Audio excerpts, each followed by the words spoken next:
ታገሰች ላምቤቦ ይባላል። የመጣሁት ከዚህ ከሶዶ ነው። የሆነልኝ ነገር ብዙ ነው። ለኔ ብቻ አይደለም። ወንድም ከካንሰር ተፈውሻለሁ።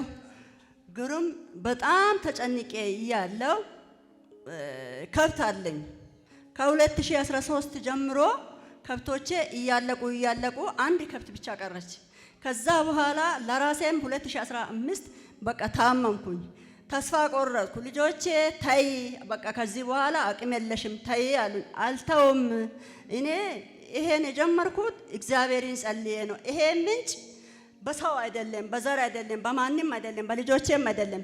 የእግዚአብሔር ምንጭ ነው። እናንተ ዝቅ ዝቅ በሉ እኔ ከፍ ከፍ አደርጋለሁ የሚለውን ቃል ዮሐንስ ወንጌል ላይ ያለውን ይዤ የያዝኩት ነው።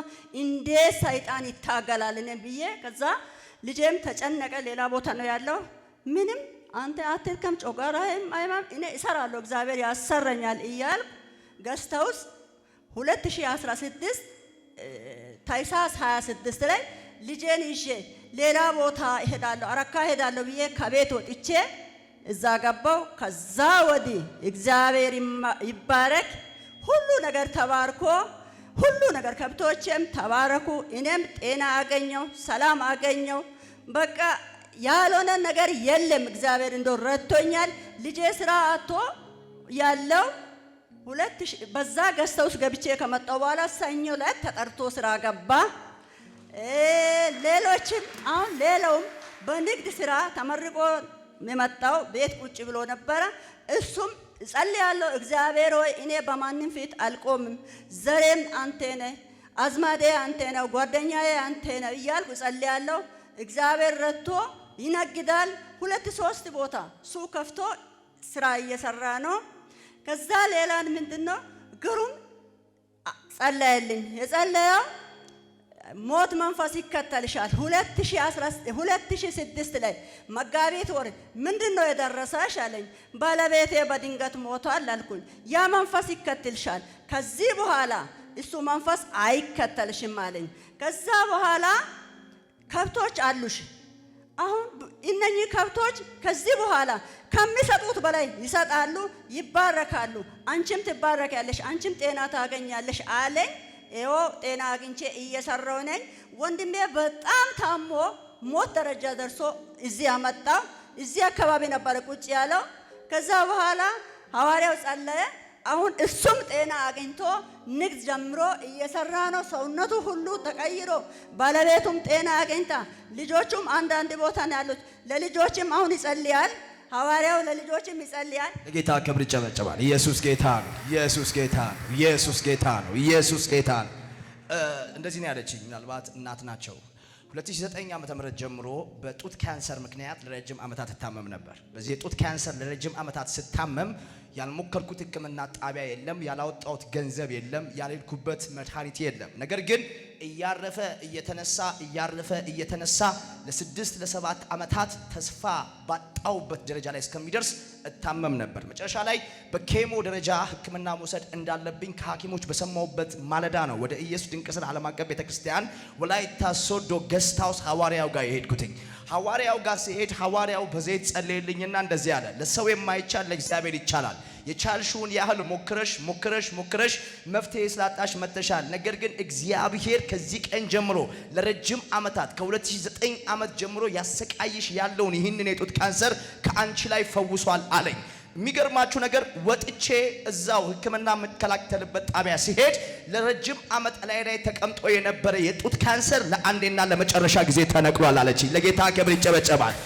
በዚህ ስላየውኝ የሞት አፋፍ ላይ የደረሰ ወንድሜን ወደ ኢየሱስ ድንቅ ሥራ ዓለም አቀፍ ቤተክርስቲያን ወላይታ ሶዶ አጥቢያ ላይ ሐዋርያው በሚያገለግልበት ቀን ይዤው መጥቻለሁ። ይዤው ስመጣ አንድ ሰውነቱ አልቋል፣ ተስፋ የለውም፣ ከበሽታ መደራረብ የተነሳ ድጋሚ በሕክምና ላይቻል ቆርጦ በነበረበት ምዕራፍ ውስጥ አምጥተነው ሳለ ሐዋርያው ቀጥታ መጣና እንደዚህ አለ፣ የሞት አዋጅ ተገልብጧል፣ ከዚህ ሰዓት ጀምሮ በህይወት ትኖራለህ፣ ድጋሚ ቢዝነስ ያብባል ብሎ ጸለየለት።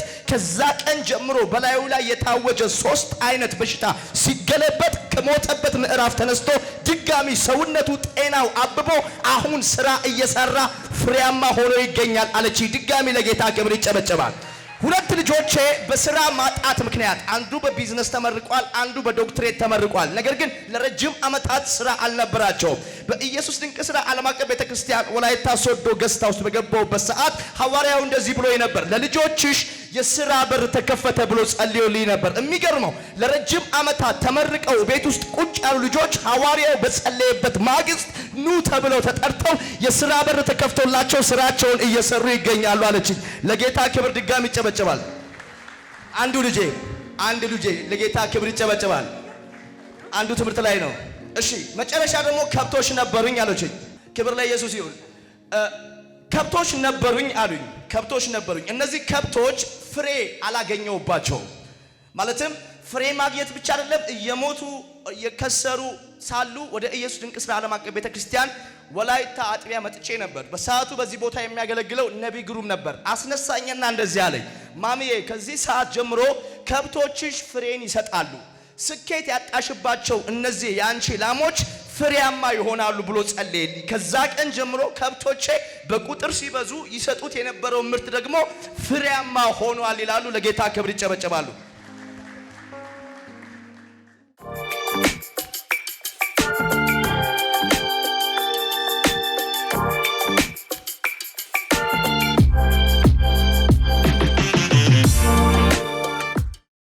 እኔ የመጣሁት ከዋጅፎ ምዕራብ ከአባያ ወረዳ ነው የመጣሁት። ከዋጅፎ ጉባኤ መጥቼ ነበረ። አባቴ ያው ለሁሉም ጉባኤ ቃል ያወጣ ነበረ። ከዛ ደግሞ እኔ ጮጋራ በጣም ነው የሚያመኝ። ከዛ እግዚአብሔር ሆይ ይሄ ለምንድን ነው የሚሆነው? እኔ ደግሞ በጣም ነው የምጸልኝ፣ ይሄ ለምንድን ነው የሚከሰው ብዬ በጣም ጸለይኩኝ። ምግብ አያበላም ያው። ከዛ በደንብ ጸልኩኝ፣ እዚህ መጣሁ። አሁን ግን እኔ ከመጣሁት 1 ዓመት ሆኖኛል። ከዛ አሁን ጮጋራ ምንም የለም፣ ጌታ ይመስገን ሰላም ነው። ብዙ ደግሞ ተፋርክ ያለው። ክብር ለኢየሱስ ይሁን። ለጌታ ክብር ይጨበጨባል። መቼ ነበር ወደዚህ የመጣሽው? እኔ የመጣሁት ጥቅምት አካባቢ። እግዚአብሔር ሰው ምን ነበር ያለው በሰዓቱ? የሞት አዋጅ ደግሞ ልጄ ከእንጨት ወርቆ ነበር። በዛ ሰዓቱም እግዚአብሔርን ጸልኩኝ። የእስራኤል አምላክ አንተ ካዳንክ ያው እኔ ሂጄ እመሰክራለሁ። ብዙ ነው ያለው፣ እግዚአብሔር ያደረገኝ ብዙ አደረገ። ከዛ ጸልኩኝ፣ እሱም ያው አለ በህይወት። ክብር ለስሙ ለጌታ ይጨበጨባል።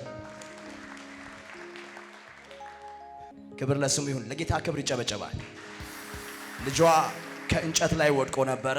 ኦሬዲ የእስራኤል አምላክ ብላ ጸለየች። በሞትና በህይወት መካከል የነበረ ልጅ በህይወት ተረፈ። ሁለተኛ ለረጅም ዓመታት በጨጓራ ምክንያት ትሰቃይ ነበር። እንደነገረችን ነው ምግብ መርጣ አትበላም ነበረ። እዚህ ቦታ ላይ መጣች። ሐዋርያው ጸለየ። ከዛን ቀን ጀምሮ ፈጽሞ የጨጓራ በሽታ የሚባል ነገር የለም። የሚገርመኝ ነገር ደግሞ ሶስተኛ የነገረችኝ እጅግ በጣም ሐዋርያው ከጸለየልኝ ከዛ ቀን በኋላ በፋይናንሻል ተባርክ ያለው አለች። ክብር ለኢየሱስ ይሁን። በፋይናንሻል እጅግ በጣም ተባርክ ያለው። ከዛ በፊት ከእጅ ወደ አፍ ነበር ኑሮዬ። ሐዋርያው ከጸለየልኝ ከዛ ቀን ጀምሮ ግን እጅግ በጣም በፋይናንሻል ተባርክ ያለው አገልግሎት ጀምር ያሉት አለች። ለጌታ ክብር ድጋሚ ይጨበጨባል።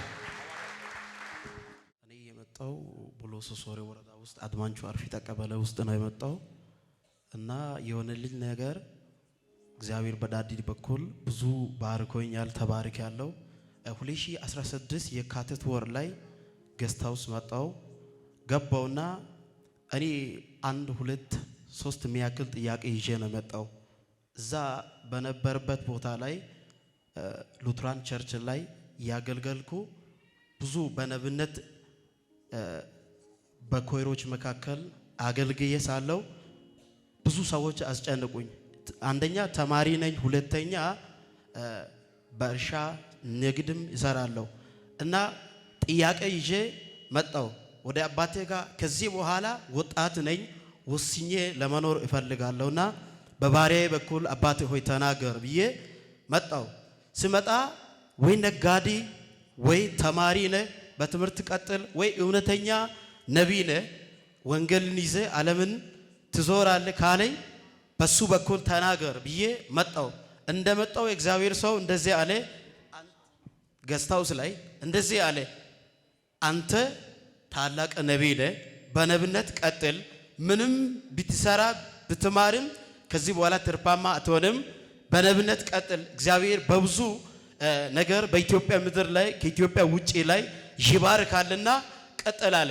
እንዳልከው 2016 በእጄ ምንም የለም እና ገንዘብ እንኳን የለም።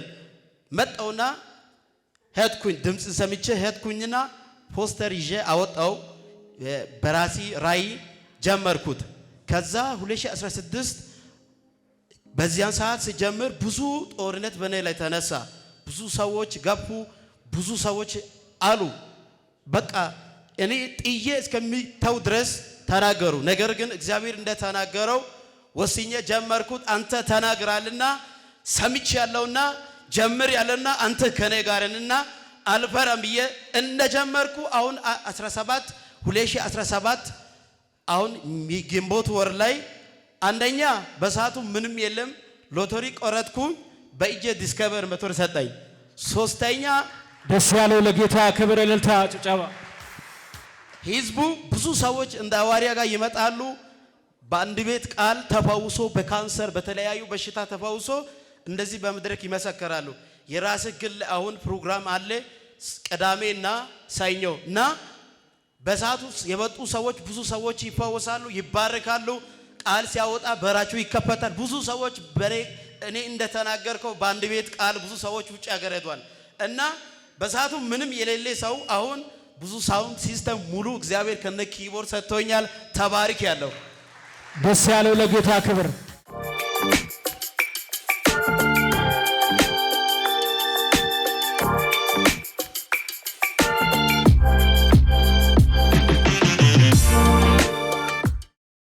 እቺታችን እንደዚህ ነው የምትለው።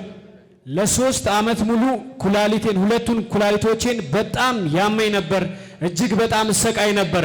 ነገር ግን አንድ ቀን ወደ ገስታ ውስጥ ገባው። አባ ጸለየልኝ። ከዛሬ ጀምሮ ይህ በሽታ ባንቺ ላይ አይሰራም ተነቀለ ብሎ ጸለየልኝ።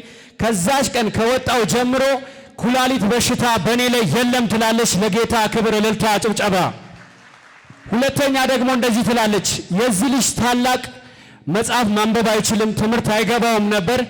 ልጅሽ ተባርኳል፣ አይምሮ ተከፍቷል አለኝ። ከዛ ቀን ጀምሮ በትምህርቱ እጅግ በጣም ውጤታማ ሆኗል ትላለች። አሁን በአንደኛ ሴሚስተር መጽሐፍ ማንበብ ማይችለው ልጅ 3ኛ ወጥቷል ትለኛለች። ለጌታ ክብር እልልታ ጭብጨባ። ክብር ለስሙ ይሁን። ነቢይ ግሩም ታስታውሰዋለህ? ሰው ባለፈው ሳምንት ነበር የጸለይክለት። አጠቃላይ እግሩ ቆስሎ ሙሉ ለሙሉ በካንሰር ምክንያት ተስፋ የለ። ይኸው አዲስ እግር ይዞልህ መጥቷል። ጉባኤ በእግሮቹ ይቁሙ ባካችሁ። አጠቃላይ ኢየሱስ ጌታ። የካንሰር አዋጅ ነው፣ የካንሰር አዋጅ ነው። ሙሉ ለሙሉ ቆስሎ ነበር ወደዚህ ቦታ ላይ የመጣው። በደንብ አስታውሳለሁ። ነቢይ ግሩም ነው ይዞ አውጥቶ የጸለየለት። ከዚህ ሰዓት ጀምሮ የታወጀ ይሄ የካንሰር አዋጅ ተነቅሏል። የዛሬ ሳምንት ለምስክርነት ትመጣለህ ብሎት ነበር። ይሄው ቁስሉ ጠፍቶ አሁን ተፈውሶ ነው። አሁን ተፈውሶ ዳግም በአንድ ሳምንት ቆሞ ለከረዲያካ ሰዎች የሚሉት ሌላ ነው፣ የሚሉት ሌላ ነው፣ የሚሉት ሌላ በሽታ የሚለው ሌላ ነው፣ የሚለው ሌላ ነው፣ የሚለው ሌላ ከሁኔታ በላይ ሰዎች ከወሩኝ እኔ ግን የማምነው የአምላክ ቃል አለኝ። ከሁኔታ በላይ ሰዎች ከወሩኝ እኔ ግን የማምነው አረ ጭብጨባ ለጌታ ሳይ